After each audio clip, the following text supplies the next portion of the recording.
Covid വാക്സിനെ പറ്റി ഒരുപാട് ആരോപണങ്ങളുണ്ടായിരുന്നു.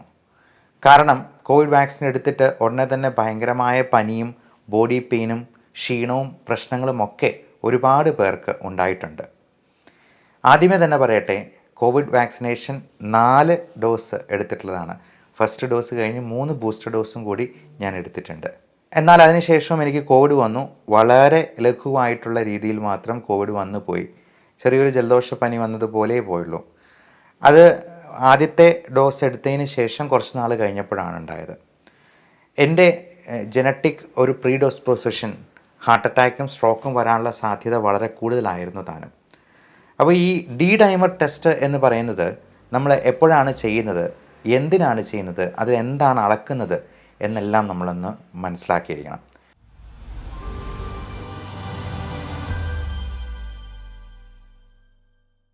എയ്ക്കോസ പെൻറ്റനോയിക് acid, docosahexaenoic acid, ഗ്രീക്കോ ലാറ്റിനോ ഫ്രഞ്ചോ ഒന്നുമല്ല.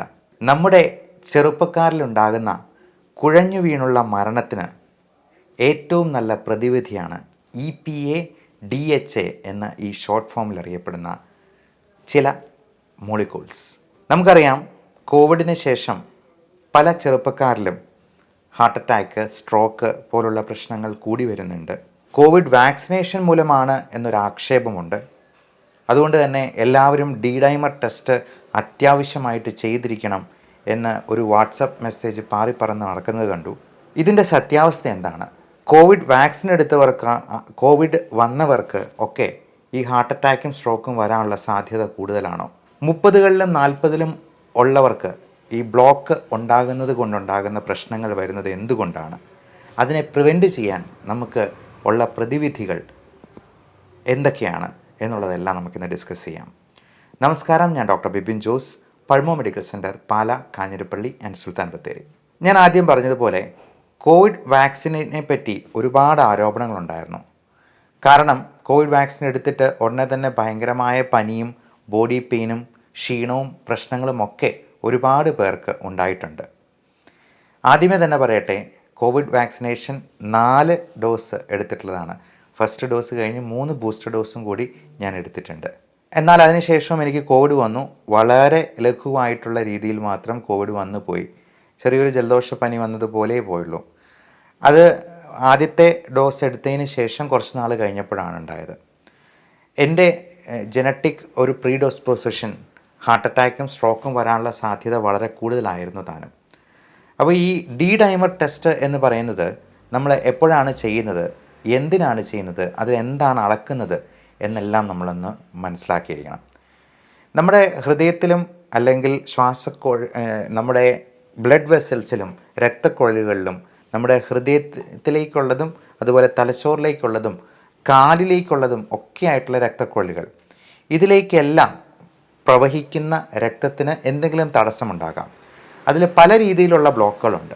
അപ്പം നമ്മൾ ഡി ഡൈമർ പ്രധാനമായും എലിവേറ്റഡ് ആയിട്ട് കാണുന്നത് എംബോളിസം എന്ന് പറയുന്ന, അത് ചിലപ്പോൾ കാലിലേക്കുള്ള രക്തയോട്ടം തടസ്സപ്പെടുന്ന DVT എന്ന് പറയുന്ന ഡീപ്പ് വെയിൻ ത്രോംബോസിസ്, അതേപോലെ തന്നെ ശ്വാസകോശത്തിലോട്ട് കൊണ്ടുപോകുന്ന രക്തക്കുഴലുകൾ ബ്ലോക്ക് ഉണ്ടാകുന്നതിനെ പൾമണറി എംബോളിസം എന്നും, അതുപോലെ തന്നെ നമ്മുടെ ഹൃദയത്തിൻ്റെ പേശികൾക്ക്, അത് ഹൃദയത്തിൻ്റെ ഭിത്തികളിലേക്ക് കൂടുതൽ രക്തം കൊണ്ടുവന്ന് എത്തിക്കുന്ന, ഓക്സിജൻ എത്തിക്കുന്ന ചെറിയ രക്തക്കുഴലുകൾ ഉണ്ടാകുന്ന ബ്ലോക്കിനെ നമ്മൾ കൊറോണറി ആർട്ടറി ഡിസീസ്, അത് വളരെ സിവിയർ ആയിട്ടുള്ള ബ്ലോക്കായി വരുമ്പോഴാണ് നമ്മൾ ഹാർട്ട് അറ്റാക്ക് എന്ന സാധാരണയായിട്ട് പറയുന്ന മയോകാർഡിയൽ ഇൻഫാർക്ഷൻ സംഭവിക്കുക.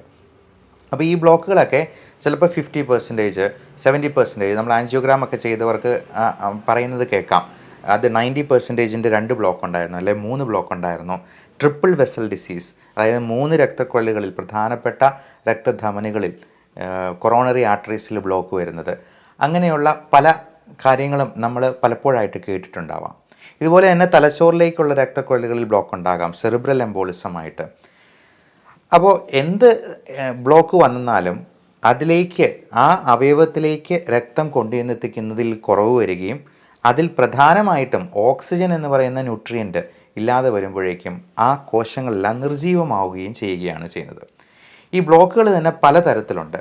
അത് സ്റ്റേബിളായിട്ട് കട്ടിയുള്ള ബ്ലോക്കായിട്ടുള്ളതുണ്ട്, പെട്ടെന്ന് പൊട്ടാൻ പാകത്തിനിരിക്കുന്ന ബ്ലോക്കുകളുണ്ട്, അപ്പോൾ ഇങ്ങനെയുള്ള ബ്ലോക്കുകൾ അപ്പം ഈ കോവിഡിന് ശേഷം അല്ലെങ്കിൽ കോവിഡ് വരുമ്പോൾ നമ്മുടെ രക്തക്കുഴലുകൾക്കുള്ളിലും ഇതുപോലെ ചെറിയ ക്ഷതങ്ങളുണ്ടാവും എന്നുള്ളതാണ് നമ്മൾ മനസ്സിലാക്കേണ്ടത്. അത് രക്തക്കുഴലുകളിൽ ഉണ്ടാകുന്ന ഈ ക്ഷതങ്ങളിൽ പ്ലേറ്റ്ലെറ്റ് അഗ്രിഗേഷൻ സംഭവിക്കുകയും ചിലപ്പോൾ നമുക്ക് കൊളസ്ട്രോൾ കൂടിയിരിക്കുന്നവർക്ക്, മറ്റ് പലതരത്തിലുള്ള റിസ്ക് ഫാക്ടേഴ്സ് ഉള്ളവർക്ക്, അത് ഏറ്റവും പ്രധാനം പുകവലി, ആൽക്കഹോളിസം, പിന്നെ genetic risk factors, mental stress, നമ്മുടെ മറ്റ് മെറ്റബോളിക് അസുഖങ്ങളായിട്ടുള്ള ഡയബറ്റീസ്, ഹൈപ്പർ ടെൻഷൻ, കൊളസ്ട്രോള് തുടങ്ങിയ മറ്റ് കോമോബിഡിറ്റീസും കൂടെ ഉള്ളവർക്ക്, വളരെ സെഡൻറ്ററി ലൈഫ് സ്റ്റൈലായിട്ട് നമ്മൾ ഒരു ജോലി പോലും ചെയ്യാതെ, എണീറ്റുള്ള ഒരു ജോലി പോലും ചെയ്യാത്ത ആൾക്കാരിൽ ഒക്കെ ഈ റിസ്ക് ഫാക്ടേഴ്സ് കൂടിയിരിക്കുന്നവർക്ക് ഇത് ബ്ലോക്കുകൾ ഉണ്ടാക്കും. അത് ഈ സ്റ്റേബിൾ ബ്ലോക്കായിട്ട് ചിലപ്പോൾ ഇരുന്നേക്കാം, എന്നാൽ പെട്ടെന്ന് പൊട്ടിപ്പോകുന്ന ബ്ലോക്കുകളായിട്ടുണ്ടാവാം. ഇപ്പോൾ ഈ ക്ഷതങ്ങളിൽ ഈ പൊട്ടിപ്പോകുമ്പോഴേക്കും അവിടെ കൂടുതൽ പ്ലേറ്റ്ലെറ്റ് അഗ്രിഗേഷൻ ഉണ്ടാവുകയും അത് ഫുള്ളായിട്ട് ബ്ലോക്ക് ആവുകയും ചെയ്യാനുള്ള സാധ്യതയുണ്ട്. അപ്പോൾ അതിൻ്റെ ലക്ഷണങ്ങളായിട്ട് നമുക്ക് ഏത് അവയവത്തിലേക്കുള്ള രക്തക്കൊഴലുകളിലാണോ ബ്ലോക്ക് ഉണ്ടാകുന്നത് അതിനനുസരിച്ചുള്ളതായിരിക്കും. ഇപ്പോൾ DVT അഥവാ ഡീപ്പ് വെയിൻ ത്രോംബോസിസിൽ കാലുകളിൽ നീര് വയ്ക്കുക, വേദന ഉണ്ടാവുക, ഭയങ്കരമായ കഴപ്പ്, അല്ലെങ്കിൽ അതിലേക്ക് ഭയങ്കര നംനെസ് ആയിട്ട് തോന്നുക തുടങ്ങിയ പ്രശ്നങ്ങളെല്ലാം നമുക്ക് തോന്നിയേക്കാം. അതുപോലെ ഹാർട്ട് അറ്റാക്കിൻ്റേതായിട്ടുള്ള ലക്ഷണങ്ങൾ എല്ലാവർക്കും അറിയാവുന്ന പോലെ നെഞ്ചുവേദന, തോളുവേദന, കൈവേദന, അതുപോലെ ചിലപ്പോൾ താടിയിലും പല്ലിലും ഒക്കെ വേദനയായിട്ട് ചിലപ്പോൾ ചില ആൾക്കാർ പ്രസൻറ്റ് ചെയ്യും. ഇങ്ങനെയുള്ള ആളുകൾക്ക് മറ്റ് റിസ്ക് ഫാക്ടേഴ്സും കൂടി ഉണ്ടെന്നുണ്ടെങ്കിൽ തീർച്ചയായിട്ടും ഒരു ECG എടുത്ത് നോക്കണം. ECGയിൽ ചേഞ്ചസ് വരാതെയും ചിലപ്പോൾ ചെറിയ ബ്ലോക്കുകളാണെന്നുണ്ടെങ്കിൽ ECGയിൽ ചേഞ്ചസ് അപ്പോൾ കാണണമെന്നില്ല. അപ്പോൾ നമ്മൾ ട്രെഡ്മിൽ ടെസ്റ്റ്, അതായത് നടന്നുകൊണ്ടോ ഓടിക്കൊണ്ടോ ചെയ്യുമ്പോഴേക്കും ഹൃദയത്തിന് കൂടുതൽ ലോഡ് വരുമ്പോഴത്തേക്കും അതിൽ ചേഞ്ചസ് വരുന്നുണ്ടോ എന്നുള്ളതാണ് നോക്കുന്നത്. അതേപോലെ സ്ട്രോക്കിൻ്റേതായിട്ടുള്ള ലക്ഷണങ്ങളോ, നമുക്ക് ശരീരം തളർന്നു പോവുക, ഒരു സൈഡ് അനക്കാൻ പറ്റാതെ വരിക തുടങ്ങിയ പ്രശ്നങ്ങളുണ്ടെന്നുണ്ടെങ്കിൽ നമ്മൾ MRI സ്കാനും പറയാറുണ്ട്. അപ്പോൾ ഏറ്റവും നല്ലത് ബ്ലോക്കുകൾ എത്ര % ആണ്, എത്രയാണ് എന്നൊക്കെ അറിയാനായിട്ട് ആൻജിയോഗ്രാമാണ്. അത് ഈ പറയുന്ന പ്രാഥമികമായിട്ടുള്ള ഇൻവെസ്റ്റിഗേഷൻസിൽ ഒക്കെ അങ്ങനെ ഒരു സംശയം തോന്നുവാണെങ്കിൽ നിങ്ങളുടെ ഡോക്ടർ ആൻജിയോഗ്രാമിന് വേണ്ടി നിർദ്ദേശിച്ചേക്കാം. അങ്ങനെ ബ്ലോക്ക് ഉണ്ടോ എന്ന് കണ്ടുപിടിച്ച് അതിനെ സ്റ്റെൻറ്റ് ഇട്ട് ശരിയാക്കുന്ന പ്രൊസീജിയറാണ് ആൻജിയോപ്ലാസ്റ്റി എന്ന് പറയുന്നത്. അപ്പോൾ എത്ര ബ്ലോക്ക് ഉണ്ട്, അത് ഏറ്റവും പ്രധാനപ്പെട്ട ബ്ലഡ് വെസൽസിനാണെങ്കിൽ ഉടനെ തന്നെ ആൻജിയോപ്ലാസ്റ്റി ചെയ്യാനായിട്ട് പറയും. ഇനി ആൻജിയോപ്ലാസ്റ്റി ചെയ്ത് സ്റ്റെൻറ്റ് ഇടുക എന്ന് പറയുന്നത് അത് താൽക്കാലികമായിട്ടൊരു പരിഹാര മാർഗ്ഗമാണ്. അതിനെ പൂർണ്ണമായിട്ടും മാറ്റുന്ന, അതിനൊരു ബൈപ്പാസ് കൊടുക്കുന്ന സർജറിയാണ് നമ്മൾ CABG, coronary artery bypass graft എന്ന് പറയുന്ന ഏറ്റവും പ്രധാനപ്പെട്ട സർജറി. അപ്പോൾ ഇതിൽ CABG ആണ് ഇതിന് ഏറ്റവും നല്ല മാർഗം. സ്റ്റെൻറ്റ് ഇടുക എന്ന് പറയുന്നത് താൽക്കാലികമായൊരു പരിഹാരമാണെന്നുള്ളൂ. പക്ഷേ നമ്മൾ ഈ ബൈപ്പാസ് ഗ്രാഫ്റ്റ് വയ്ക്കുമ്പോഴേക്കും ആ രക്തതടസ്സം പൂർണ്ണമായിട്ടും മാറ്റി മറ്റൊരു രക്തക്കുഴലിലൂടെ തന്നെ അത് എത്തിക്കാനായിട്ടുള്ള കാര്യമാണ് ഡോക്ടർ ചെയ്യുക. അപ്പോൾ ഇത്തരത്തിൽ ഹാർട്ട് അറ്റാക്കോ സ്ട്രോക്കോ ഒക്കെ വന്നു കഴിഞ്ഞാൽ നമുക്ക് ഈ പറയുന്ന ചികിത്സാ മാർഗ്ഗങ്ങൾ മാത്രമേ ഉള്ളൂ. അതുപോലെ എംബോളിസം പോലുള്ള പ്രശ്നങ്ങളാണെങ്കിൽ ത്രോംബോലൈസിസ്, നമ്മൾ പലപ്പോഴും സ്ട്രെപ്റ്റോകൈനേസ്, യൂറോകൈനേസ് തുടങ്ങിയ മരുന്നുകൾ കൊടുത്ത്, ഇഞ്ചക്ഷനായിട്ട് കൊടുത്ത് ആ ബ്ലഡ് ഫ്ലോ പൂർണ്ണമായിട്ടും നോർമലൈസ് ചെയ്യുന്നതാണ്. അപ്പം പലപ്പോഴും പല രീതിയിൽ ബ്ലഡ് ക്ലോട്ട് ആകാൻ സാധ്യതയുള്ളവർക്ക് വാർഫാറിൻ പോലുള്ള മരുന്നുകൾ കഴിക്കുന്നതായിട്ടും ഒക്കെ നിങ്ങൾ കേട്ടിട്ടുണ്ടാവാം. അപ്പോൾ ഈ D-ഡൈമർ എന്ന് പറയുന്ന ടെസ്റ്റ് അത് വളരെ നോൺ സ്പെസിഫിക് ആയിട്ടൊരു ടെസ്റ്റാണ് എന്നുള്ളതാണ് നമ്മൾ മനസ്സിലാക്കേണ്ടത്. അത് ദാഹിമർ എന്നാണ് അതിൻ്റെ മുഴുവൻ പേര്. അതിൽ നമ്മൾ മെഷർ ചെയ്യുന്നത് ഈ ക്ലോട്ട് ലൈസ് ചെയ്യുമ്പോൾ ഉണ്ടാകുന്ന ഫൈബ്രിനോജൻ എന്ന് പറയുന്ന ഒരു സംഗതിയുടെ അതിൻ്റെ അളവാണ് നമ്മൾ നോക്കുക. എന്നാൽ ഈ D-ഡൈമർ പലതരത്തിലുള്ള ഇൻഫെക്ഷൻസിലും എലിവേറ്റഡ് ആയിട്ട് കാണാം. അത് ചെറിയ ബ്ലോക്കുകളാണെന്നുണ്ടെങ്കിൽ പോലും ചിലപ്പോൾ D-ഡൈമർ കൂടിയെന്നിരിക്കാം. അപ്പോൾ D-ഡൈമർ കൂടിയിരിക്കുന്നു, more than 0.5 mg/dL of blood ആണ് അതിൻ്റെ എബോവ് നോർമൽ റേഞ്ച് എന്ന് പറയുന്നത്. അപ്പോൾ 0.5ലും കൂടുതലാണെങ്കിൽ ഉടനെ നമ്മൾ പേടിക്കേണ്ട കാര്യമില്ല, അത് ബ്ലോക്ക് വന്നു എന്നൊന്നും നമുക്ക് അതിൽ നിന്ന് ഡയഗ്നോസ് ചെയ്യാനായിട്ട് കഴിയുന്നതല്ല. അപ്പോൾ D-ഡൈമർ ടെസ്റ്റ് നിങ്ങളുടെ ഡോക്ടർ നിങ്ങളുടെ അസുഖ ലക്ഷണങ്ങൾ നോക്കി വേണമെന്ന് പറഞ്ഞാൽ മാത്രമേ അത് ചെയ്യേണ്ടതുള്ളൂ. അത് ഏതാണ്ട് 1000 രൂപ അടുപ്പിച്ച് വില വരുന്ന ലാബ് ഇൻവെസ്റ്റിഗേഷനാണ്. അതുകൊണ്ട് കോവിഡ് വാക്സിൻ എടുത്തിട്ടുള്ളവരെല്ലാവരും പോയി D-ഡൈമർ ചെയ്യണമെന്നില്ല. അതേപോലെ കോവിഡ് വന്നിട്ടുള്ളവർക്ക് എല്ലാവർക്കും തന്നെ D-ഡൈമർ ചെയ്യണമെന്ന് നിർബന്ധമില്ല. മറ്റ് പരിശോധനകൾ ചെയ്ത് ഇതിൻ്റേതായിട്ടുള്ള എന്തെങ്കിലും സിംറ്റംസ് കാണുന്നു എന്നുണ്ടെങ്കിൽ നിങ്ങളുടെ ഡോക്ടർ ആവശ്യപ്പെടുന്നതിനനുസരിച്ച് നമുക്ക് ഡി ഡൈമർ ടെസ്റ്റും മറ്റ് പരിശോധനകളും അതിൻ്റെ കൂടെ ചെയ്യാവുന്നതാണ്.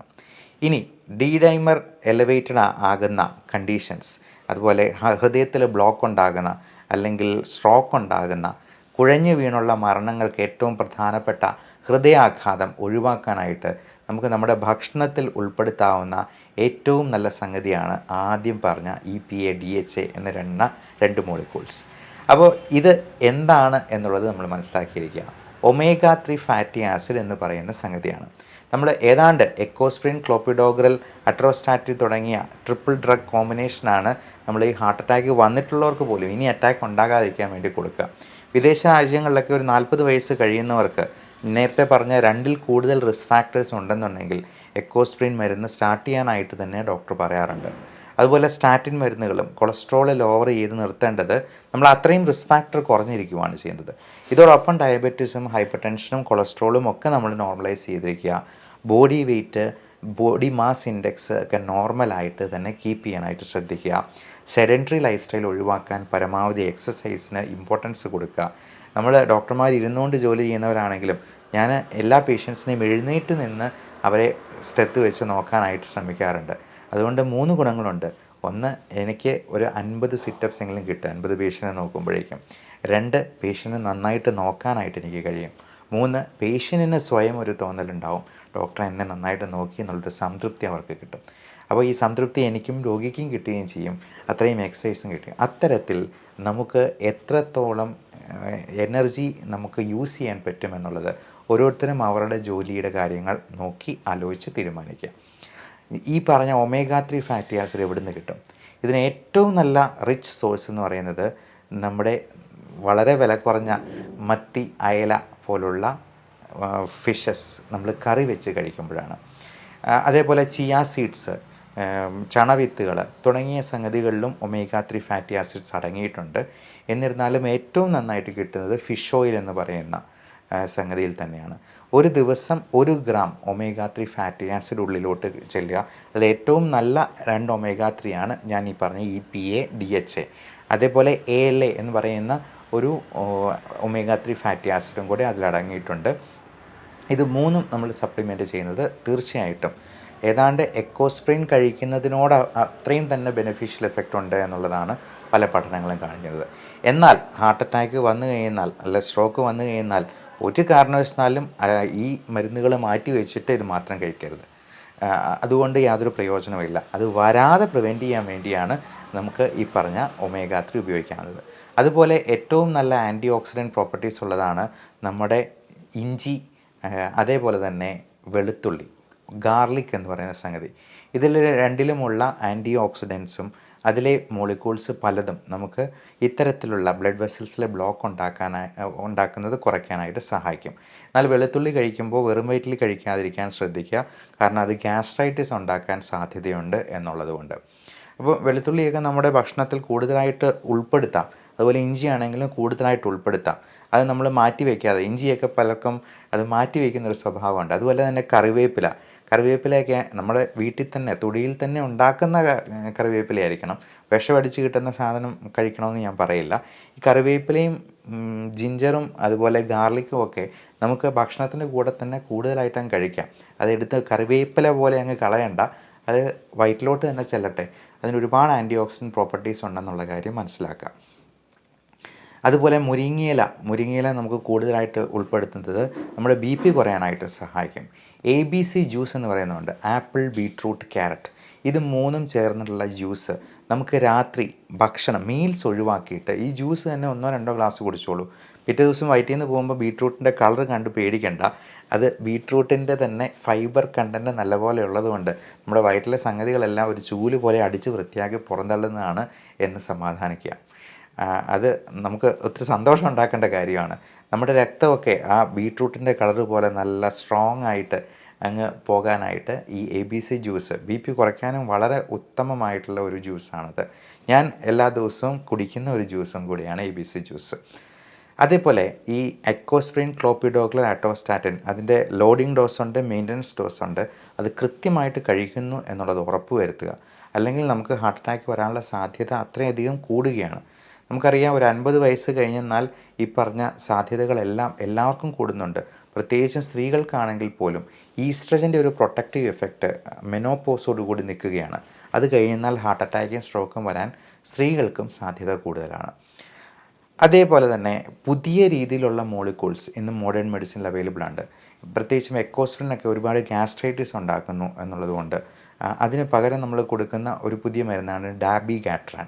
അത് വില കൂടുതലുള്ള മരുന്നാണ്, പക്ഷേ അതിന് ഒരുപാട് ഗുണഗണങ്ങൾ കൂടുതലാണ് എന്നുള്ളത് മനസ്സിലാക്കുക.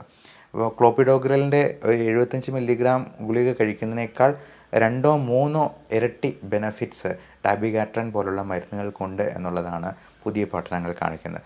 നിങ്ങളുടെ ഡോക്ടറോട് ചോദിച്ച് ഇത്തരത്തിൽ ഇപ്പോൾ എക്കോസ്പ്രിൻ ക്ലോപ്പിഡോഗ്രൽ പറ്റില്ല, ഗ്യാസ്ട്രൈറ്റിസ് ഉണ്ടാക്കുന്നുണ്ടെങ്കിൽ അല്ലെങ്കിൽ മറ്റ് സൈഡ് ഇഫക്റ്റ് ഉണ്ടാക്കുന്നുണ്ടെങ്കിൽ ഇതുപോലുള്ള പുതിയ മരുന്നുകളും ഇന്ന് മോഡേൺ മെഡിസിനിൽ പുതിയ ഗവേഷണങ്ങൾ വന്നുകൊണ്ടിരിക്കുകയാണ് എന്നുള്ളതും പ്രത്യേകമായിട്ട് ഓർമ്മിപ്പിക്കുന്നു.